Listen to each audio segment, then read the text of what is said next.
What is going on YouTube? Welcome back to the channel and welcome back to another episode of Roads to 1000 ELO. Now, it's been over a week since the last episode, to be honest with you. I've gone back on the spiral where I was basically losing a bunch of games. We were up to 653 ELO. We are down to 639. I've had, I would say about 4 or 5 game losing streak before I went back and recovered some ELO. Now, I noticed with myself, I play the best when I'm not stressing, when I'm not putting pressure on myself, and I'm taking my time to actually win games, because I've noticed the one thing that I lose is when I rush, when I don't think, and when I just don't use my brain, essentially. So I'm going to go through a game that I've played yesterday, and I'm going to go through one of the losses as well, and we'll see the comparison of my gameplay and things that I do need to take on, because I have been stuck on 600 ELO for a very long time and I'm getting a bit frustrated now. So hopefully I can learn from those mistakes, continuous mistakes, and do better so we can improve. So without further ado, let's have a look at the first game and I will see you on the chessboard. Alrighty, so this is the game that I have played yesterday. So my opponent has decided to kick off with c4. This is the English opening. It's an opening I've never sort of came across before, so I couldn't play my Karo Khan or anything else, so I decided to play the King's Indian defense. So he takes over the center. I just decided to push the pawn as always. I wasn't quite sure what these sort of moves were doing, so yeah, he decides to push his e4 pawn, which I thought, okay, I need to try and stop him from pushing this pawn and potentially kicking my knight. So I just pushed the pawn, my d6 pawn. So yeah, he then pushes forward. I castle. He pushes his pawns away. So again, my opponent's not really focusing on any development or anything. So I just decided to, you know what, let's just develop our pieces. Now looking back at it, I've moved my knight to d7, which is quite passive. I could have potentially gone to a6 and then maybe bring it back here, or bring it to the c5 file, which would have meant my knight would have been a bit more active. But I just wanted to play solid for now and focus on not making any blunders. So yeah, he pushes his pawn again. I was expecting him to essentially push this pawn again, and I wasn't sure whether pushing this pawn was good for me. I didn't really want to push, or shall I say play my bishop to h6. So I just decided to develop my knight into a more of an active square. So yeah, like I said, he does decide to push the pawn. I basically can move my knight back. So yeah, again he pushes, and unfortunately for him, that just blunders a pawn. So I take the pawn, he develops his queen, I move it back. So at the moment, you know, playing very solid, making sure everything is protected. So when he pushed his a4 pawn, I was basically expecting him to do this, and I wasn't quite sure where I would be able to move my knight where it would have been safe.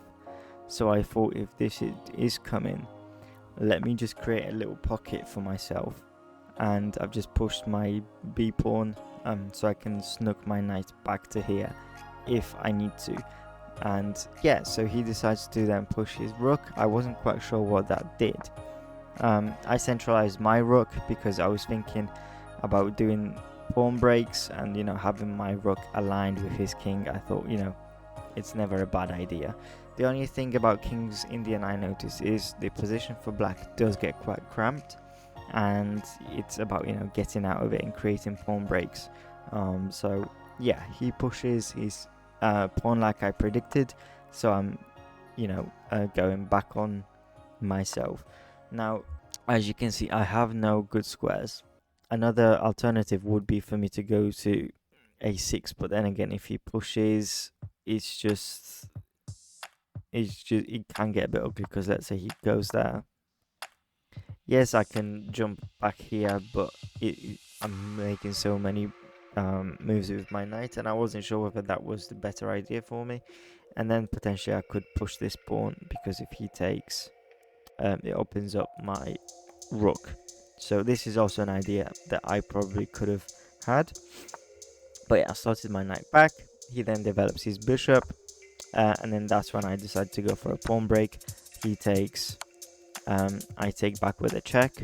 I thought it's better than taking with a pawn, purely because I wanted to keep my structure around my king quite solid. So yeah, he then blocks with the knight, and I wasn't quite happy with this move, to be honest with you, because it kind of traps my rook, which I noticed. Because if he was to play a move like, maybe not this one, but if he was to try and target my rook, let's say, in any way, he obviously can't go here because of my pawn, but you get the idea. Then I would be quite stuck. So yeah, he castles, obviously, to get rid of the pin, and I move my rook to defend my knight, because I noticed, I wanted to potentially look to move my knight if we go back, and I don't want to lose my rook, so I just thought, let me just move my rook in case I want to move my knight. So yeah, playing quite slowly at the moment, looking for some sort of pawn breaks.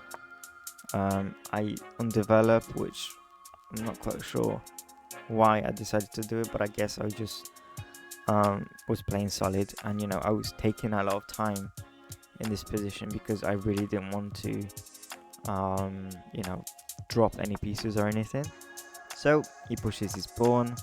I decided to go with an in-between move, so basically saying to him, if you take my rook,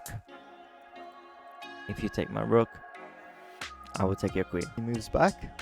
I then take the pawn. He takes back. I move my rook forward, basically not challenging his bishop, but getting myself out of the danger zone whilst also applying some more pressure onto his knight and his bishop. So he then develops his knight. I presume he's trying to get his pieces a little bit more active. And at this point, I was not sure what to do because I didn't want to lose any pieces, but I thought the best thing for me is to basically bring my knight back and try to target this pawn, because I can take, as if he takes, I can then win a piece. So that was essentially a tactic that I have spotted. He decided to go for some sort of check, which maybe he was thinking about a Greek sacrifice. So I took. He saw this fork, but I thought, you know what, there is always a move that I can do that's a lot more urgent. Now in this position, I was quite happy because I thought, okay, I'm able to take your rook, and then if you take, I can take again, and I'm basically out of this position. And this is another move which I'm very happy with because I spotted an in-between move. Yes, he's attacking my dark squared bishop, which in King's Indian is considered as a strong piece, but was better, a bishop or a rook, right? A rook. So I thought, okay, let me threaten your knight, your rook, sorry, with my pawn. Let's see what you do. So he slots over. I then develop my knight, and notice my opponent now at this point he's getting low on time. So I'm 30, give or take, seconds ahead. So all my pieces are now starting to become quite active. So yeah, he pushes his rook back as I was threatening to take it. I then move my bishop out of the way. He brings his knight. I then basically try and put pressure on this pawn because, again, I am, attacking it twice with this and this, and he's only defending it once. So this is another pawn that I'm able to win. He brings his rook over to defend this pawn.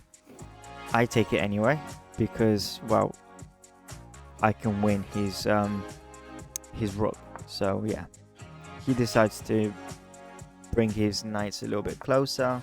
This was a mouse slip. I wasn't meant to do this. I was just trying to see what alternatives I had. Ideally, I would have liked to have pushed this pawn and basically just gone on forward. But you know what? It happened. I was taking my time with this move. You can see I've lost 20 seconds, give or take, which in this time constraint is quite a lot of time. Mind you, I do get 15 seconds back, so it's probably not that big of an issue. But he checks me. It's a bit of a nothing check. I move to the light square, and I'm, daring to push my pawn. He checks me again, which I'm guessing because you can see his time-wise, he had 17 seconds. He obviously rushed, so he checked me. I take his rook, and game at this point is effectively over. So yeah, he checks me again.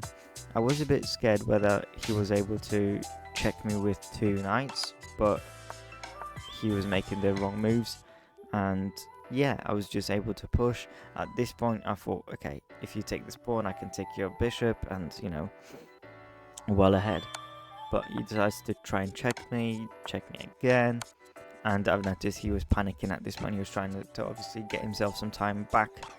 So yeah, and then he gave me his knight, which is fine because now I can promote to a queen, and I've got 3 pieces against 2, so one of them being a queen. So the game was basically over. So yeah, you can see I've played the end of the game pretty well. So yeah, I thought I played really well. I was quite happy with finding the in-between moves, specifically when I was trying to get his rook and then his queen as well as finding those tactics to win the pawns as well.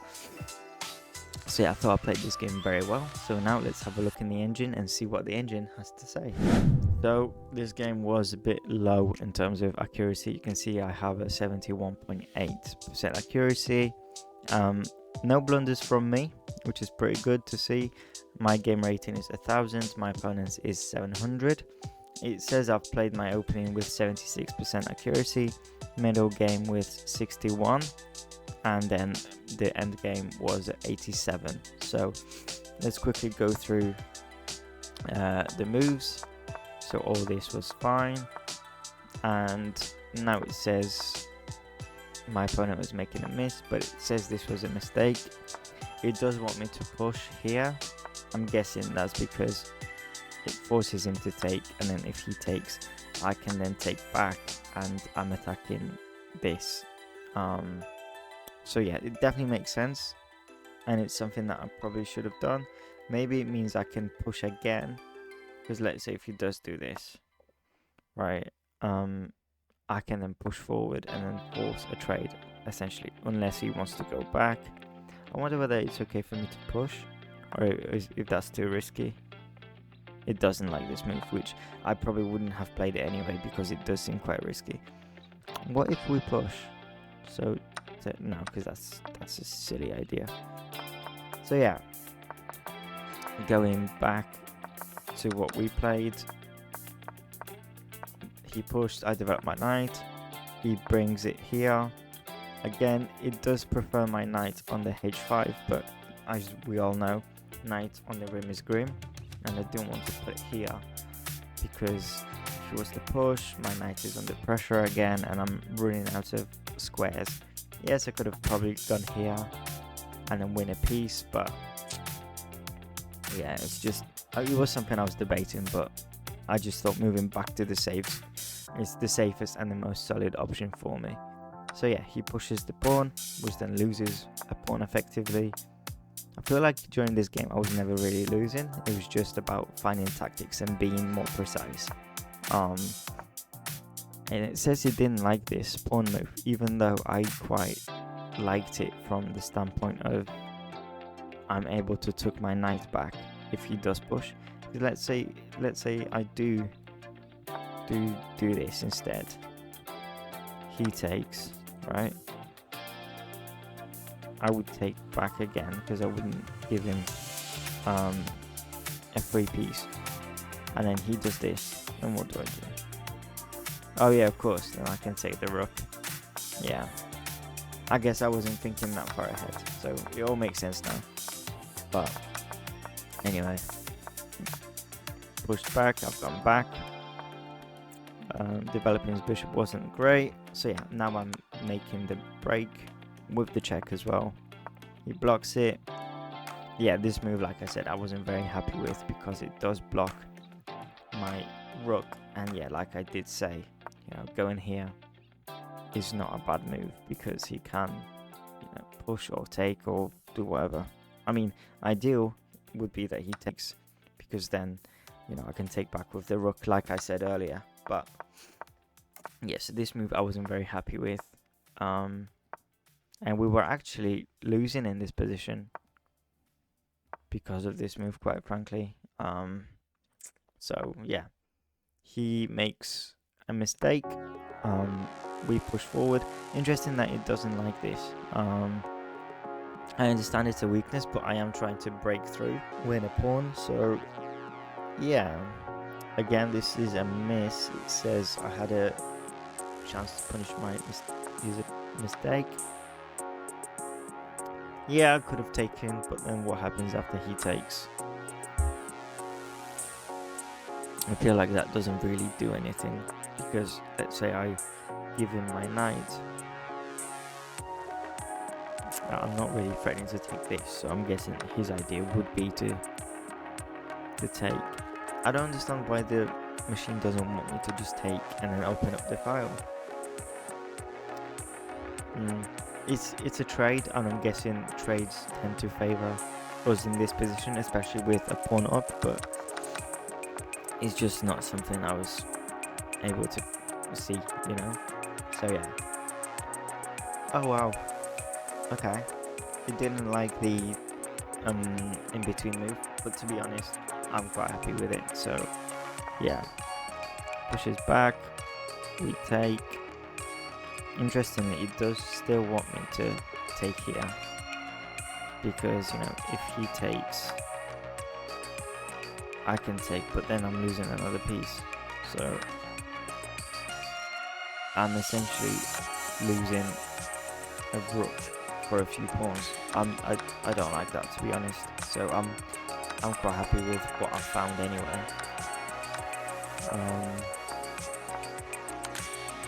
Yeah, so that was a bad move from him. Taking was the right thing, and he's attacking my queen, so going here was the best move. And then from then on, I feel like I've played pretty well regardless. So that was defended. So yeah, carrying on from this situation, just check that does nothing. And then yeah, he's just giving away his rook. You can see he was quite frustrated at this point. So and the game is effectively over. He was checking me, but we made the right decisions throughout. And yeah, at this point it was just game over. So it's interesting how much better I play when I actually use my brain. It's almost like I have two personalities, one that plays really well and one where I just give everything away for free without thinking.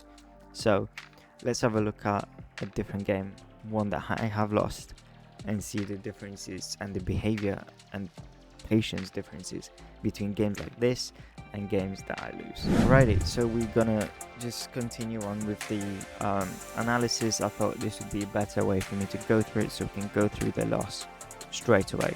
So we have started with the London system, and obviously at this point I'm not able to play it properly, and I feel like I get into positions like this where I'm not flexible, and it's my own fault because I'm so stuck, or like where I say, okay, I've started to play London, so every single move has to be a London move, even though the position is different. And I feel like this is what's hurting me, is because I'm so stuck, or like where I say, okay, I've started to play London, so every single move has to be a London move, even though the position is different. And I feel like this is what's hurting me, is because I'm so stuck, or like where I say, okay, I've started to play London, so every single move has to be a London move, even though the position is different. And I feel like this is what's hurting me, is because I'm forceful, you know, and I'm like, this has to work, this system has to work, like, no matter what. So I just need to become a lot more flexible. So yeah, in these games you can see the evo bar, we are doing so much better. I like this position for me in this moment in time. We've got 2 central pawns, everything is looking good at the moment. So yeah, we try to move back, try and basically fork him. He moves back, and look, I even win, you know, I win a rook for free. Well, not for free, but for a pawn, what looks like. So yeah, he could have taken my knight, which was interesting that he didn't do. It's been ages since this game has happened, but already, you know, this queen has to stay where it is, because this check would be devastating for me. So, well, actually not really because of this, but if he was to go here, or any actually no, because I can take that, but yeah, I've thrown this check that does nothing. And it's so frustrating because in this game you can see I'm basically demolishing him. So yeah, and here I should have just retreated my knight. Again, it just comes down to me being focused on the wrong thing and not taking my time. Look, I'm making moves so fast, and yes, my opponent is also doing it, but I'm a rook up at this point, you know. Why not slow down and try and convert this position rather than trying to force things?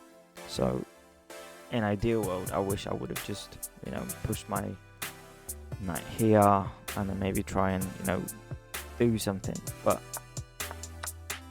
yeah, and this is where everything basically starts to crumble.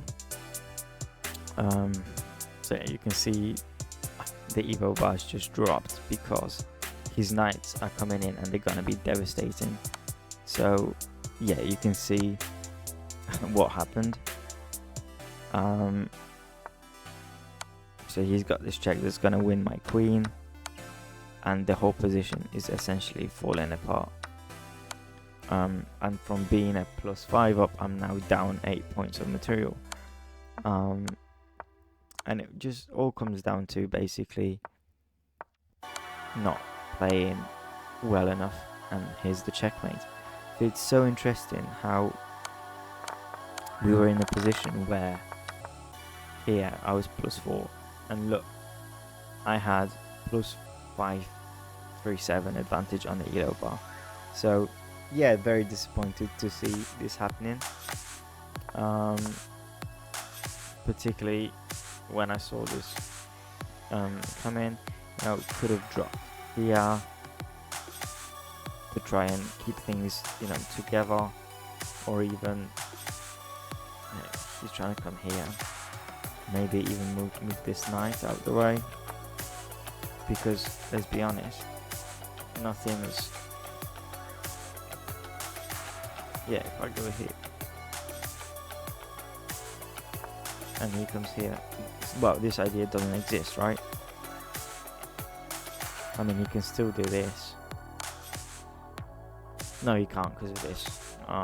But yeah, you get the point. Like here, his idea is basically finished. He takes. I don't know, I can do something else, but so you can see how the main difference is between the first game and this game, where I just didn't focus. And I feel like I struggle against tricky players and players who, for example, don't play so principled, because once they start playing different, like out of the ordinary moves, I'm like, what am I meant to do? So that's something that I need to practice as well. And that was when I dropped to 622 elo. So again, it was in a moment where I was trying to force things when they weren't happening. So very unfortunate. But again, it's something that I need to take lessons from. So yeah, hopefully moving forward, we'll do a lot better and we can finally get out of those 600 elo games. So yeah, thank you all for watching. If you enjoyed this video, please make sure you like and subscribe. Let me know what you thought of the games and things that I can improve on. I've started doing a lot more puzzles, specifically in middle games, mates in twos as well, which have helped. And I'm trying to find the in-between moves, the tactics in every position. So as you guys would have seen from the first game, which was the game that I played yesterday. So yeah, thank you again for watching, and I will see you in the next episode. Take care.